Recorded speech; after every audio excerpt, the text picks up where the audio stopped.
AP deputy CM Pawan Kalyan ని cabinet నుంచి బర్తరఫ్ చేయాలని డిమాండ్ చేశారు సిపిఐ నారాయణ. పవన్ వల్ల తెలుగు ప్రజల ఐక్యత దెబ్బతినేలా ఉన్నందున మంత్రివర్గం నుంచి తప్పించాలని కోరారు. పవన్ సనాతన ధర్మాన్ని ప్రచారం చేసుకుంటే మంచిదని, ఆయన డిప్యూటీ సీఎంగా పనికిరారు అన్నారు సిపిఐ నారాయణ. పవన్ కళ్యాణ్ గారిని బర్తరఫ్ చేయవలసిందిగా కోరుతున్నాను. వారి వల్ల తెలుగు ప్రజల ఐక్యత చెడిపోయే ప్రమాదం ఉంది. ఒకవైపున తెలుగు ప్రజానీకం భౌగోళికంగా విడిపోయారు తప్ప శారీరకంగా కానీ శత్రుత్వం కానీ లేదు. రేవంత్ రెడ్డి ముఖ్యమంత్రిగా ఉంటూ వాళ్ళ కూతుర్ని భీమవరంలో ఇచ్చాడు ఆంధ్ర ప్రాంతానికి. అంటే లేవు కదా.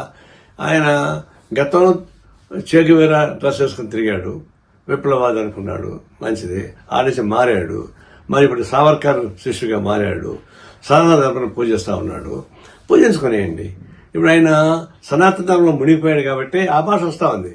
ఇది దిశ తగిలింది అని చెప్పేసి మాట వస్తుంది. అది సనాతన ధర్మం నమ్మేవాళ్ళు అట్లా మాట్లాడుతూ ఉంటారు.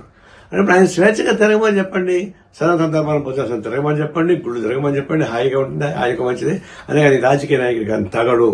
ఉప ముఖ్యమంత్రిగా ఉంటే రాష్ట్ర ప్రజలకు ఉపయోగపడుతుంది కాబట్టి తక్షణం వారిని బట్టలు